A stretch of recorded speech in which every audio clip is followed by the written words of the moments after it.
Hello and welcome to my podcast. Do me a favor, subscribe to the Keim Report wherever you get your podcasts. If you're watching on YouTube, like button, subscribe button, you want to find us there. Go to Empire Media, AMPIRE. You know you have a choice for which shows you want to go tune into, so we appreciate you choosing this one. Today, it's Tuesday, August 30th, and I'm going to give you a rundown on Washington's 53-man roster, which has now been set. I'm going to get also into the Brian Robinson situation and go position by position, surprises, not surprise, whatever. But let's start with a couple of things because this is fluid. Washington kept 27 players on offense, 23 on defense. This is going to change. So one thing Ron Rivera stressed was exactly that during his press conference. Keep in mind, the roster does not need to be set for the first game until a week from Wednesday. That's when you really know you've made the roster, when you're on the roster at that time. Because they moved the cuts earlier in the week compared to previous years when it used to be on the Saturday of Labor Day, it gives coaches or teams extra days to then maybe reshape the roster. So it's going to look different next Wednesday than it does right now. Maybe only by a couple spots, but it will look different. For example, Washington kept 5 tight ends with Curtis Hodges as that 5th guy. He hasn't practiced in a while. He's been hurt. So something could happen with him there, maybe putting him on IR after waivers, after in a day or so after others clear waivers. That way, if you do it that way, he can come back this season if you want him to, after the final cuts are made. That's a possibility. You also have the Robinson situation is another way you can open up a roster spot for a defensive guy. So, for example, with Robinson, here's what we know. There was no structural damage in the knee. Ron Rivera confirmed that. And that's where he had some surgery on. And in fact, he was at the facility on Tuesday. The Commander's website has pictures of him on crutches with his right knee, wrapped. And it's a good sign that he was up and about, that he was here. He was getting checked out by doctors. So what the key is there is what they determine over the next few days as far as his potential recovery, because they're still learning, trying to figure out that timeline. But let's say they get to a point in a couple of days where there's like he's going to miss a month or so. Well, then they can put him on that non-football injury list. That opens up a roster spot for somebody else. That's how you then get to maybe getting 25 and 25 or even 26, 24, depending. But it is a way you could get to another roster spot for a defensive player because they only have 4 corners. You need more. You need more depth there. But that's where we're at right now. It's a fluid situation. Do not view this as a finished product. There will be a few changes over the next week.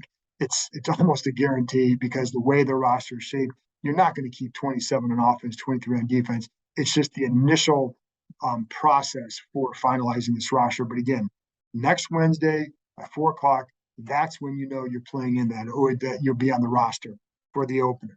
So again, with Robinson's situation, there's still more to learn. He will be viewed by doctors over the next couple of days to determine the best course of action for his recovery.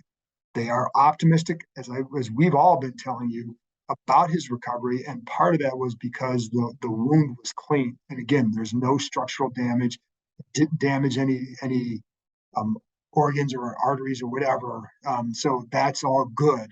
And it's why they are optimistic about the recovery. They still don't know when. So until they have a better idea that he's going to stay on this active roster, and it could be that maybe they think he'll be back in 2 or 3 weeks, in which case they don't have to do anything.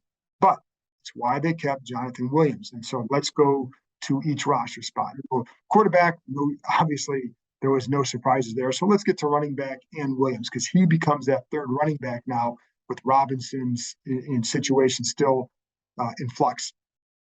And he'll be behind Gibson and then McKissick. But part of the reason why they kept Williams, and he had a good camp, that's Bram Weinstein's guy. Bram has been whispering in my ear about him for 2 years or a year and a half and how much he likes him. He did have a good summer. And one difference between he and Jared Patterson is that they felt like Rivera even said that he felt like Williams' style was more similar to Robinson's. And the allure of Robinson was that consistent 3, 4, 5 yard, 6 yard guy up the middle between the tackles. That's something with Gibson that he's not going to give you that consistency. He can give you some bigger plays, but that consistency hasn't been there. And so that's why they liked Robinson. It's why they'll keep Williams for now and see where that goes. Gibson obviously will be the number 1 back. He and McKissick will rotate. and they compare them together. There's still a chance that Gibson will return some kickoffs, but it was more certain when Robinson was going to be that primary running back than it is now. At receiver, they kept 6, not a surprise. The guy that they cut that was on the bubble was Alex Erickson. He would have been a punt returner, but Dax Milne can do it. And it really didn't come down to Dax Milne was always going to be on this roster. They like how he can return punts, but they also like how he runs routes. Maybe clearly one of the best route runners on the roster. And they feel like he can run routes from 3 different positions. So he's very consistent there. He was going to make it. So it really didn't come down to which one you keep. They were going to keep Milne. The only question was, would you also keep a 7th? And the answer is no. If Alex Erickson is still out there and they need a punt returner or something, they'll go back out and get him. For now, they're going with 6. And by the way, Cam Sims was not out at practice, did not practice today as he's still in the concussion protocol. Offensive line, they kept 9.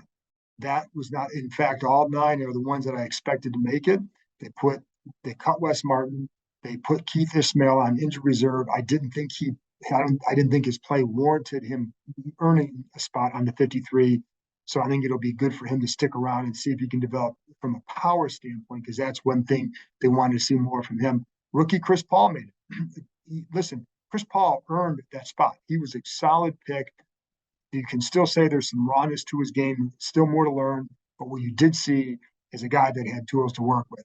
He's a good athlete, and he had some strength, and you saw that in games. I also like that the way he finished blocks at times in games were a little bit of an attitude. So I think that was a good thing for him. But it's a good thing for them that he's not making it just because he's one of their draft picks. He made it because he did earn it. And they have a need inside a guard for some depth. That helps too. Again, tight end, they kept 5. Hodges injured again. I think they're going to do something with him at some point, because I don't see them keeping 5, not when you only have 23 defensive players and you have holes or you need depth at other spots. Armani Rogers was the big one who, at the start of camp, you would not have said, oh, both he and Hodges will make it. Although, if you remember when I had Donnie Warren on, their former scout, obviously the former great tight end here, and he was excited about that room, and he basically listed all 5 of these guys. The key here will be who's going to be there for the opener. Logan Thomas was practicing today. Cole Turner and John Bates both practiced for a second day in a row. Those are all good signs. And then again, you have Rogers. It's good to have those 3 back, because then it allows Rogers to develop at a more natural pace. He looked good this summer. He certainly looks like a guy you wanted to keep around to develop. But when you get to the season, things change. And now it's going to be good for them to have 2 experienced tight ends if both Bates and Thomas are able to go, and you know that you have something pretty solid in Cole Turner as well. There was stuff he's going to miss from having been out for about 3 weeks, but he's still a quality prospect, Cole Turner is. And I think he's going to help them, even though he did miss that time. So, but again, it gives Rodgers a chance to perhaps develop away from the pressure of having to produce at a certain level right away. Defensive line, they kept 9. Again, the tough one was William Bradley King. They let him go. The 9 they kept, I have talked about Shaka Toney for a while, and just how he can make some moves that others can't. Last year, he made the roster because of a move he made in the preseason finale. This time, he made a move against the Chiefs where he ducks the corner around the right side, and you didn't see a lot of guys doing that here. Then also the key, and Rivera talked about it, and I pointed this out in the past, was his play on special teams. He did make some plays on special teams. One punt coverage where he got down pretty quick, makes a nice open field tackle. Those are the kind of things that can separate you when you're trying to win a roster spot. I think they want to see how Toney matures as a pro. So that's why guy with that kind of ability to turn the corner, you're going to keep them around until you're convinced that they're not going to develop anymore. That's why he's here. It still was hard for them to cut William Bradley King, but Toney's got the higher ceiling because of that. And if Bradley King is still out there in a day or so, I would be stunned if they didn't bring him back on practice squad. Linebacker, this was one of the mild surprises where they cut Khalid Hudson. Now, his play certainly did not warrant a guaranteed roster spot. I thought there was some holes there. Wasn't sure how much he had developed from one year to the next. And I think some other guys flashed a little bit more. And so he's gone, but they kept Milo Eifler and Dejon Harris. Harris I liked based on what I saw from him late in the preseason, and I felt like he had a solid game against the Ravens. Very active, was lined up with the first unit next to Jamin Davis. We talked about that the other day, but he also did a nice job. He had one play in particular where I remember him taking on a block, shedding the block, and then going in and getting in on the tackle. Just a nice play, and that's the kind of guy that you want to keep around, develop. And I also think the other thing that helped them turn away from Hudson and then keep a guy like Harris is because of how Milo Eifler played. Fast guy going into camp, did not have him on the 53-man roster because I don't think they thought he was going to elevate his game to that level. They knew he was fast, but was he just a straight line speed guy? Well, that was kind of the word going in. Well, he showed more this summer, and I think he showed more sideline to sideline. And it's funny because we talked to Cole Holcomb today, and he called Eifler a freak because he said because of the speed and because he said he's watched him squat 500 pounds. And so he's got that strength too. So a guy, when you have that speed, worth developing. I think that's why you go and keep a guy like that. He and Hudson were on these special teams, coverage units. So you want to keep one of those guys for that because they both can run. But Eifler's a guy that they're going to try and develop there. Wouldn't shock me if they go out and get another linebacker, but not a guarantee. But they do have the 5 there with David Mayo as the primary backup, and then Cole Holcomb and Jamin Davis. But Eifler makes it because of speed, and Harris made it because he showed late in the preseason, especially. Cornerback, only 4. Surprise. The cuts there, Danny Johnson, Corn Elder. I'm not shocked that one of them got cut. I'm surprised that both of them were cut. But that tells me, again, that they know they have to improve their depth there. There's no way you can go in there with 4, knowing that St. Juste has had some injury issues in the past, knowing that Christian Holmes is a rookie. Those are your 2 primary backups to William Jackson and Kendall Fuller. With Holmes, one of the things that Kendall Fuller talked about was just his preparation and how inquisitive he is. Always a good sign, I think, for any defensive player. And I like the fact that his locker is next to Kendall Fuller's in the locker room. That's a good guy for him to be around because nobody prepares. I don't think anybody prepares as well as Fuller does. And one of the things he talked about with Holmes was exactly that, his preparation, the questions he asked him in meetings, etc. That's all good stuff for his future. Now, wasn't sure, I felt like he had a strong start to the summer.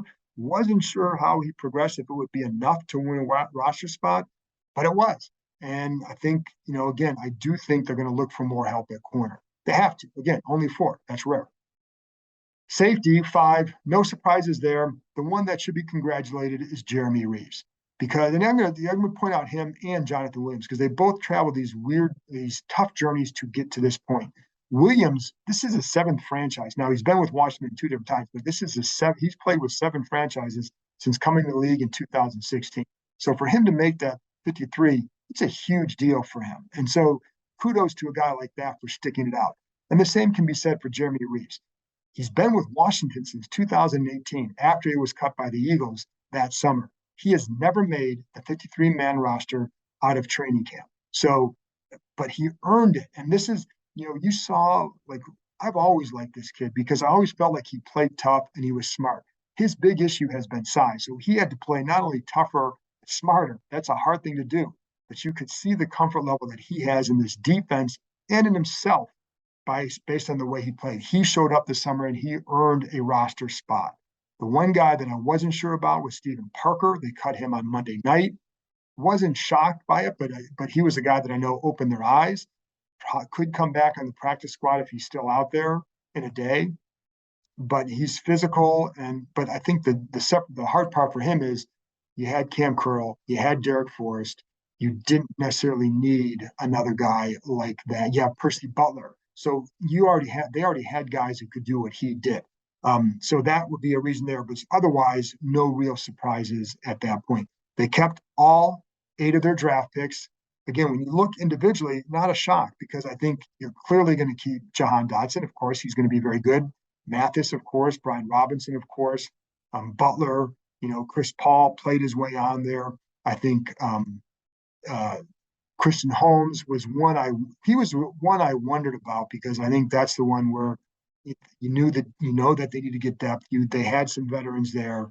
But if all things being equal, you're going to go with the young guy who you drafted, who's a bigger guy. It makes sense. So that's where we're at with the roster. Again, it's a fluid situation. Do not view this as a finished product, because there will be changes over the next week. One other thing I wanted to mention today, and this is something Kendall Fuller talked about, Holcomb also talked about it, and it's why these guys remain optimistic about their defense, despite what was shown during the preseason. Like, I think they all kind of said, they all used the word vanilla. Every team is pretty much vanilla during the preseason. You can still play at a certain level, right? You don't have to. No team is showing a ton of what they can do. But the reason why these guys remain encouraged is in part because of what they hear in practice, and that comes from the communication. Fuller and Holcomb would say that you didn't hear a lot of it 2 years ago. There's a new defense, and it wasn't so much that guys didn't know what to do, it's what they weren't always confident in what they should be doing. And when you're not confident in what you should be doing, you're not necessarily relaying what you're seeing to someone else on the field. Now you heard that a lot this summer. Now it's got to show up. I can talk about this ad infinitum because we've heard it all summer. But you got to show up on the field on third downs and get off the field. That's when we'll know that things have really changed. But one reason why they're confident going or feel good about this defense going into the season is because of what they heard in practice this summer. So there you go. That's it for practice report and a rundown on the 53-man roster. I'll be back on Thursday with former Washington tight end Rick Doc Walker, always a passionate guest. I'll talk to you next time.